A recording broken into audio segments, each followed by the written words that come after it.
Hello everyone, welcome to my YouTube channel. Hope all of you are doing good. So today in this video I'm going to explain about the communication cycle and the importance of feedback and the barriers to effective communication. So first of all, let's begin with the types of communication. Basically we have two types of communication. One is it is based on communication channels, and the other one is it is based on style and what is the purpose of it. So for the communication channels we have two types further, that is non-verbal and the verbal. And as we earlier studied that we have two types of verbal communication, that is the oral and the written communication. And the oral communication is further divided into face to face and the distance communication. Let's talk about the style and purpose. We have two types, that is formal and informal. So now let's begin with our first topic in this session 3, that is the communication skill. So communication cycle is the process or the procedure or the steps that are used to transfer or transmit a message or information from one person to another using any communication channel or medium. So the information which was sent or which will be sent from one person to another means from one sender to the receiver using a medium of communication. Let us suppose if you are talking to your friend over the phone, so you are the sender, your friend is the receiver, and the phone is the medium of communication or the communication channel. So further communication cycle is a process on how a message flows from one person to another, or from it is the whole steps or the whole cycle of process that how a message can be transmit from one sender to the receiver. And the message goes through 5 stages when it is sent by the sender to the receiver. So the 5 stages we are having is, first one is the source. Source is the sender of the message. Okay. Next one is the encoding.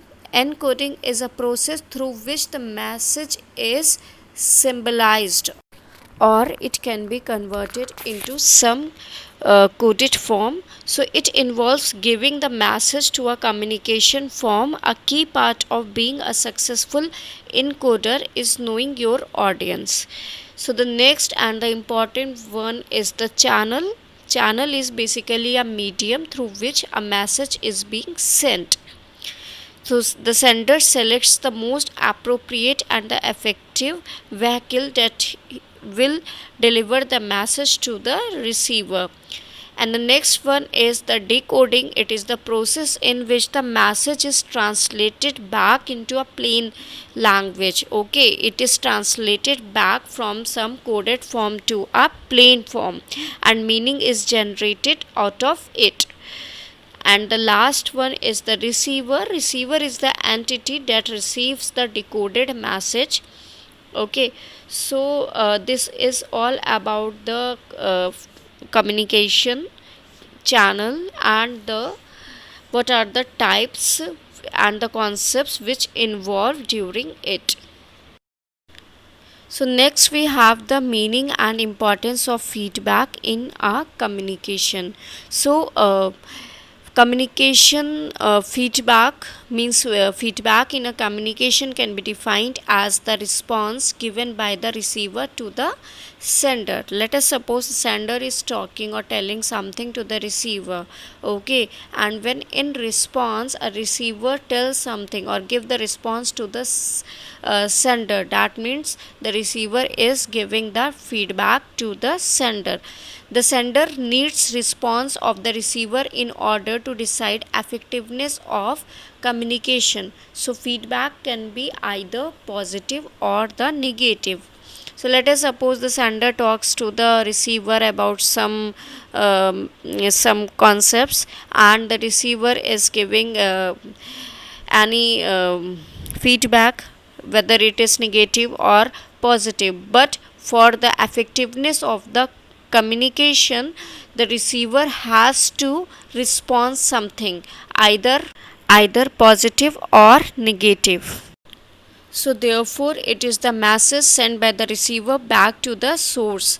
Okay, so feedback could also be in written form or in oral form, or even in both form. So it could also be in the form of demonstration, that is a body movement or a paralanguage or the gesture, posture, etc. So from the figure, it is clear that the feedback is the response or the opinion, survey, comment, rating, result, advice, idea, etc. So draw these diagram in your computer copy. It is important too. So as I earlier said that feedback could be a non-verbal, that is a smile or a sigh or a note, frown, etc. And sometimes it can be oral also, that is a receiver reacts to sender's ideas or the questions or the comments.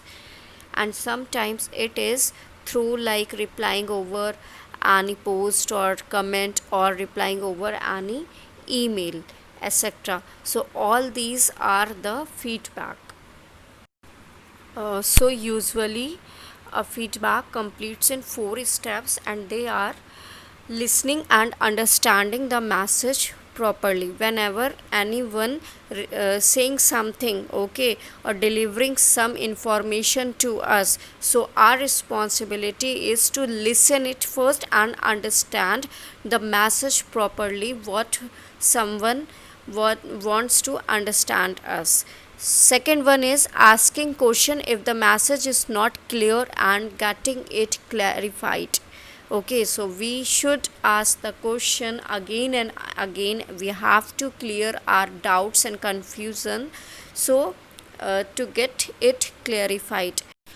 So next is the understanding the message in the original intended sense. We have to get that sense in which the message is translated or transmitted to us, not in some other sense. And the last one is the conveying the reaction to the sender of the message. We should always give the response or the feedback to the sender of the message. Okay, so these are some basic sequence of a feedback, which is very important. So, although a feedback completes in 4 steps, but for an effective feedback, some points are there which are there. Then only a effective feedback is possible. So, it is cleared, and it is only possible if the recipient understand the message communicated to him. Okay, so feedback is only and only possible only if the recipient or the receiver will get or understand the message properly. It must be well timed. Feedback needs to be timely, which means while everyone can still remember what happened, but for not to be an instant and may require some time to get it back. The feedback must be specific. Lengthy feedback may create confusion and baseless also. For an effective feedback, both undermining attitude of the sender and fault finding attitude of the receiver should be avoided. Feedback must be truly representatives. And the next is the feedback to be effective should be free from personal reactions. Okay, there should not be any personal rivalry or a glitch or a conflict, that they should not have any influence on official feedback. So from these points it is clear that why we need the feedback, what is the importance of it. So some points are given in the figure of like importance of feedback.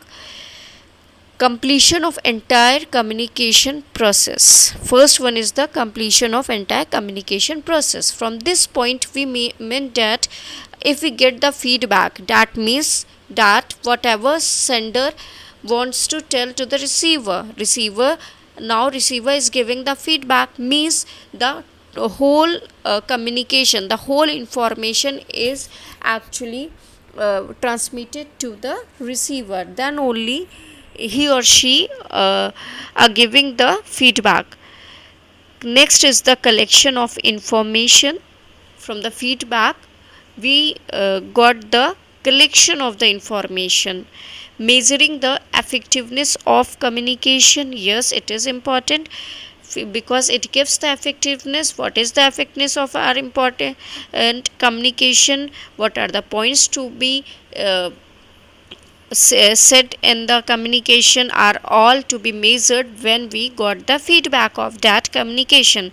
It helps to take the proper decision, an easy method for organizational problem solving, right? Sometimes what happen, if there is any new launch of any product, right, and then the company ask their employers to give the feedback regarding that product. Okay, so it is also a easy method for any organizational problem solving, and it also improve coordination among various departments. It also get the reactions of the receiver. Appropriate feedback improves the communication, that if there is any problem from the sender side or any glitch or any hindrance from the sender side, then a receiver is communicating back to the sender, giving response to the sender. In that response he or she can mention what are the things on which sender has to improve. Next and the last one is the feedback paves way for new idea generation. That is most obvious that when any sender are giving any communication or telling some points to the receiver are giving the response, and by this method sometime receiver can give a new ideas or new beliefs, right? So feedback also improves or paves a generation for the new ideas. So next we have the descriptive, specific and non-specific feedback. First of all we have descriptive feedback. In the descriptive feedback we mean that it is a specific information in the form of any written comments or verbal conversations that help the learner understand what he or she needs to do in order to improve.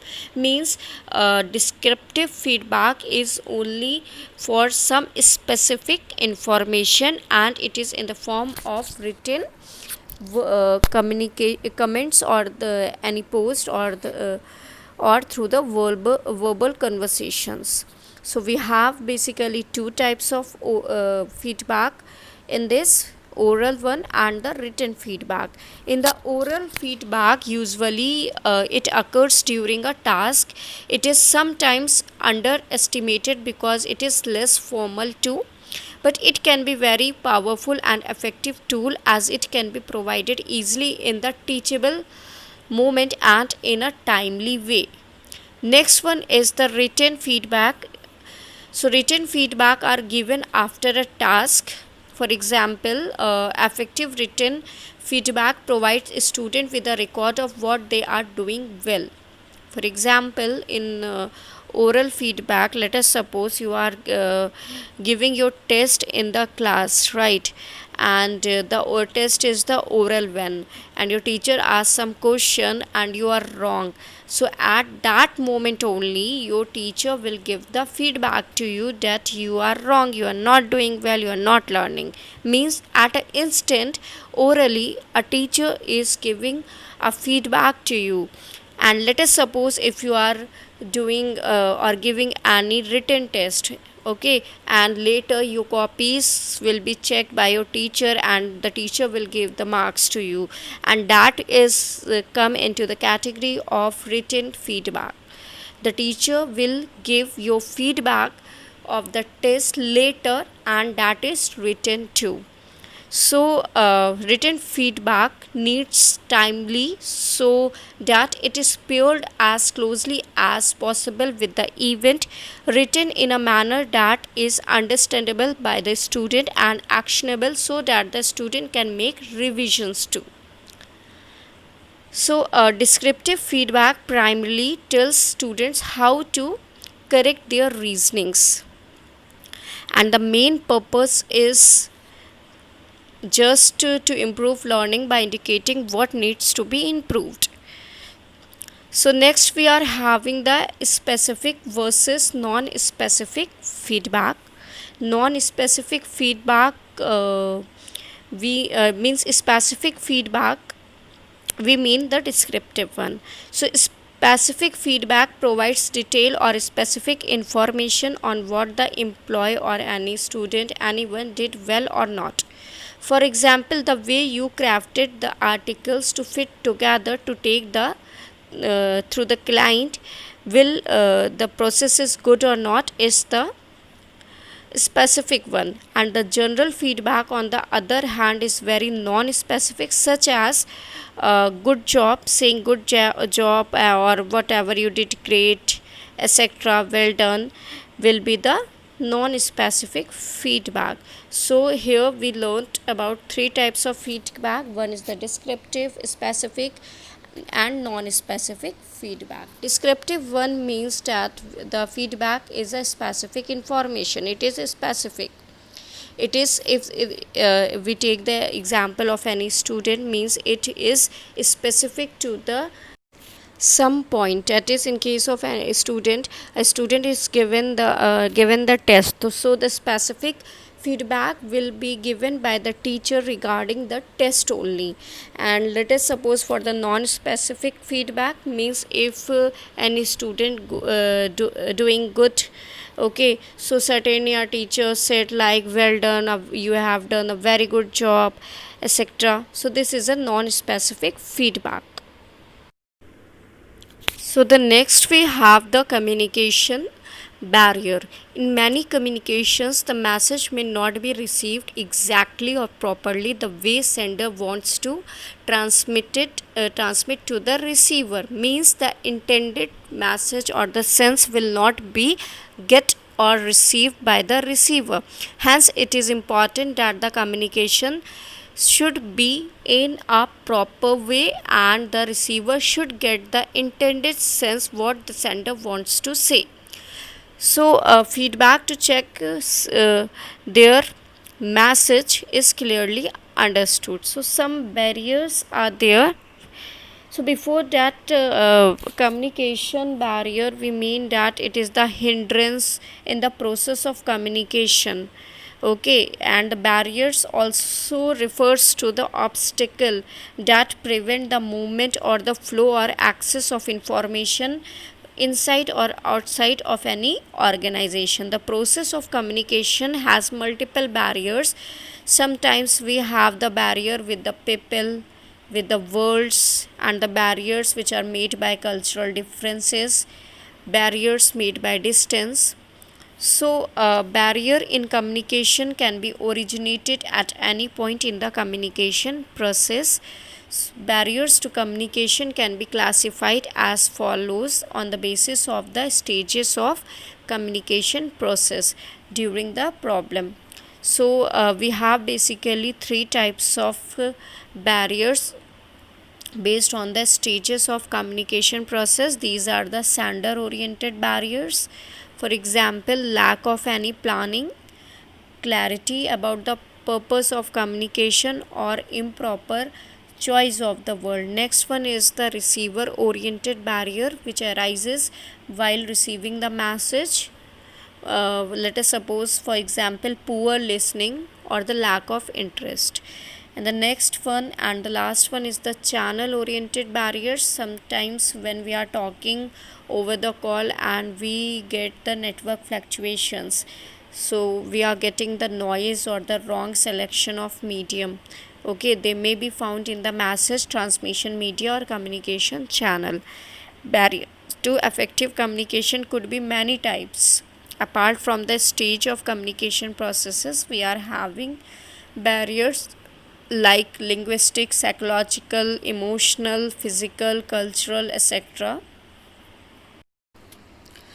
So some common barriers are mentioned in the figure also.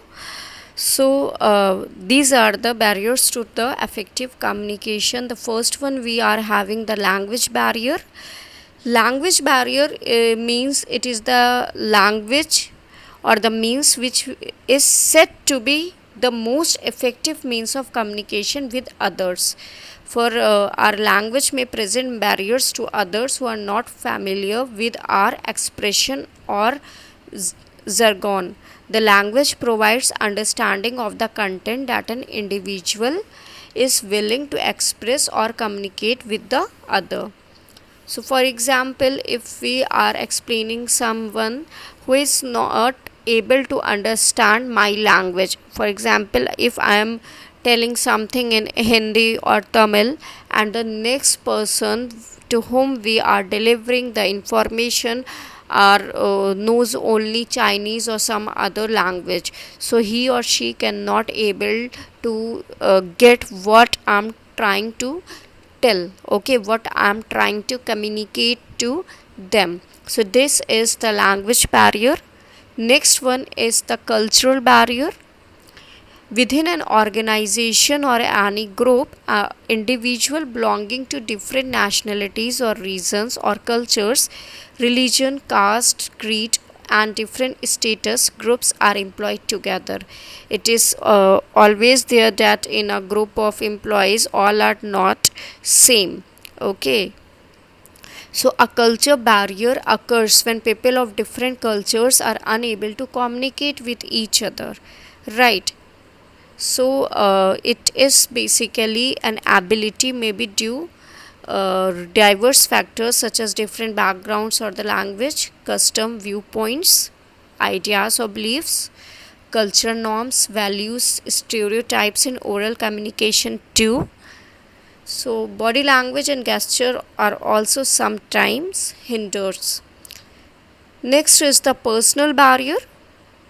So personal barrier have to do with the age, education, interest, status, fear of authority, no reward for good suggestion, experiences, attitude, behavior, and needs or intentions that differ from one person to another.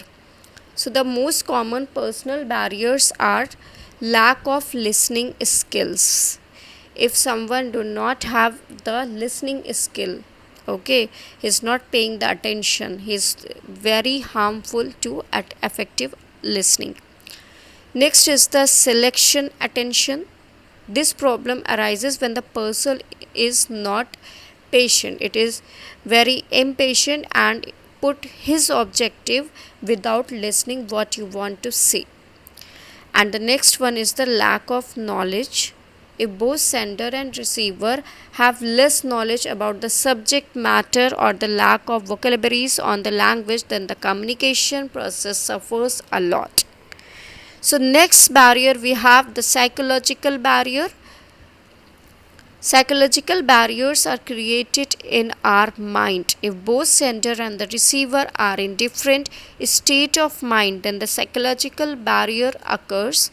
Communication is a mental activity and its aim to create understanding. While right, when you are talking someone, when a sender is transmitting some information to the receiver, what sender wants that whatever is communicated to him, okay, or him or her, the it he or she can understand or get in her or his mind.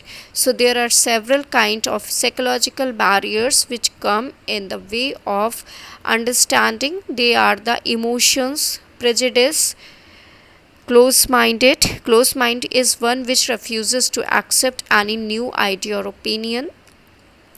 Emotion, I think you know. Emotions are among the most common psychological barrier to communication. And emotion means like what is inside the sender's or receiver's mind. Okay. Prejudice is an opinion held by a person for whom there is no rational basis or valid reason. Next is the status. It refers to the rank or position, whether economic, social, or professional status. Lack of attention to, when the person is preoccupied some other things and do not listen carefully.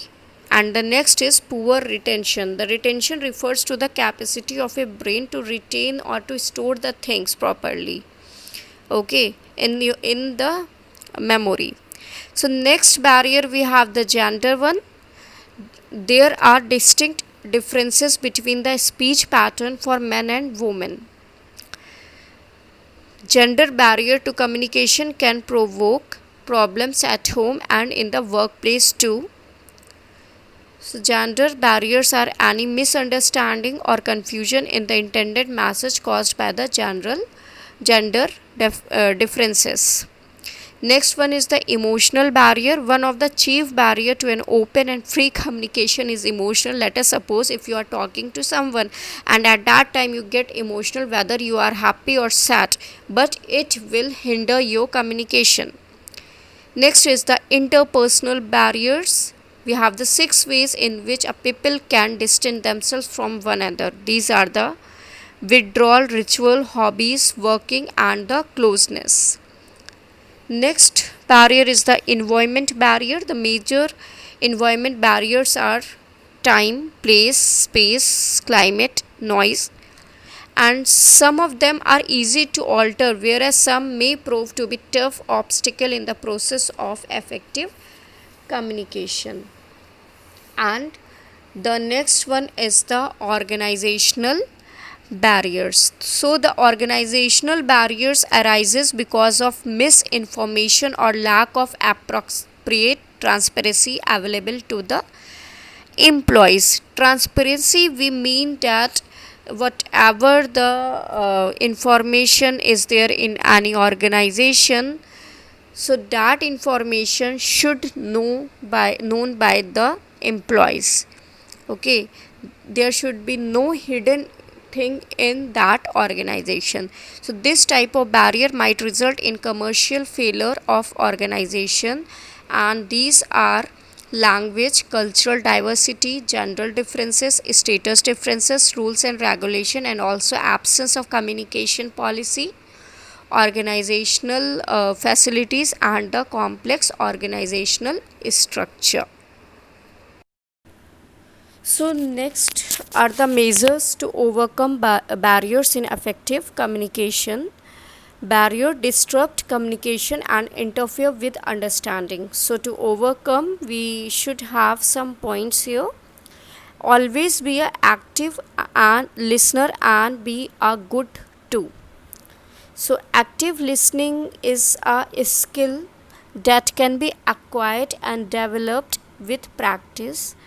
So if someone or the sender is saying something, okay, so first of all we have to listen it first. Listen and understand it with patience here. Patient and the positive attitude is very important for us, okay. And if we are having any doubts, any confusion, then we have to clarify it also. So both sender and uh, receiver should listen to each other's point of view with attention, patience, and positive attitude. A sender can receive much relevant information by being a good listener. So active listening mean actively listening, that is fully concentrating on what is being said rather than just hearing the message of the speaker. So whatever the our speaker or the sender is saying or communicating or transmitting any information to us, our first responsibility is to listen it first, to uh, understand it first with patience and with the positive attitude. Next one is the use simple language.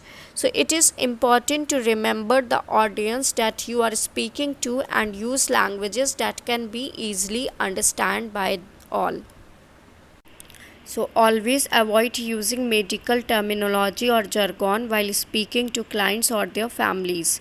People are often intimidated by such language and can be afraid to admit that they don't understand the message being delivered. So, to overcome this type of barrier, the sender should take care of the fact that the message should be framed in very simpler, clear, and very beautiful language. Do not use any ambiguous and jargons. The tone of message should not be injure the feelings of the receiver. As far as possible, the content of the message should be brief, and excessive use of technical words or medical terminology should be avoided. Most importantly, the language or semantic barriers can be overcome if the sender and the receiver choose a language in which they are uh, comfortable. So, with the help of a translator or an interpreter, also helps in overcoming the language barrier. Okay. So next we are having how to overcome through culture barriers. So it is important to avoid or overcome any kind of barrier for any successful and effective communication. So some points are there through which we need to keep in mind to avoid culture barriers. Learn about other cultures too and their norms. Be open minded when working with people of different backgrounds or cultures. Try to avoid frame of reference. Always try to use mutual languages and signs which others also know. Provide personal space for mutual respect, open to new ideas and beliefs. Avoid stereotype notions, promote positive reception, etc. So next we have the psychological barrier, how to overcome it from it. So to overcome from psychological barrier, we have certain points like to adopt flexible and open minded attitude. Training of listening skills should be provided to the receiver. Exposure to different environment and views should be given. Listening with empathy, with patience, and with a positive attitude should be there and should be trained by the organization. And the next is overcoming interpersonal barriers. Without interpersonal communication skills, it is very hard for an individual to find success in both their personal or the professional life. And how to overcome from these barriers, we have to always use simple and clear words to convey the message, and always be calm while communicating, and provide constructive criticism or feedback. So next we have the gender barriers, how to overcome from it. We have to educate the team members to with whom we are working that about the gender bias, and we have to create a safe workplace for the women's, and timely we have to take the feedback from them. Okay. And we have to also company should or company or the organization should take a proper and the timely training for both the men's and the women's to take the necessary or to develop the bond between the men and the women, that they will not do any gender bias or any gender inequality in your organization. So if you are sitting in a conference room or discussing how a new policy or a process will affect your entire company, right, and only men are present there, so chances are you that could sometimes you will be missing out some ramifications, and you may use some unfair words too, right. So you have not to do like that. You have to sit with all, and you have to always use a very good and a fair language. Okay, so next we have the overcoming emotional barrier. We have certain points here. Make effective use of a body language. Do not emotions while communicating, and if you have any anger, so please be cool off while communicating to others, and always adhere relaxation techniques when feeling anxious. Sometimes if you are not feeling well, you can say, you can ask for some time. Okay, you can adhere some techniques so that your anger will cool off. Okay, or you can apply, or you can collect your thoughts or think clearly and hold back potentially hurtful and undue comments, and always use the simple relaxation techniques, such as likely enough to override this anxiety and get you up on stage feeling confident. Next, we have how to overcome organizational barriers. Some points are there. Our organizational structure should not be complex. It is very clear and will be understood by all the workers of any organization, and the hierarchical level should be optimum, should not be large, it should be optimum, and there should be an ideal span of control within the organization. Overall, simpler the organizational structure, okay, and more effective will be our communication. And the last topic for today's session is the to how to give constructive feedback. So we always know that the feedback is an integral part of the communication cycle, and while the feedback that we have to give to the speaker or the sender of the information, it may occasionally be negative or sometimes positive too. So it is important that it should be in a constructive nature. Constructive feedback will lead to effective communication between the superior and the subordinate. And sometimes please avoid giving the negative feedback. The content of the feedback might be negative sometimes, but it should be delivered constructively. So I hope that you got all these points. Please revise these again, and if you have any doubt, you can ask me. Thank you for watching it. Bye bye.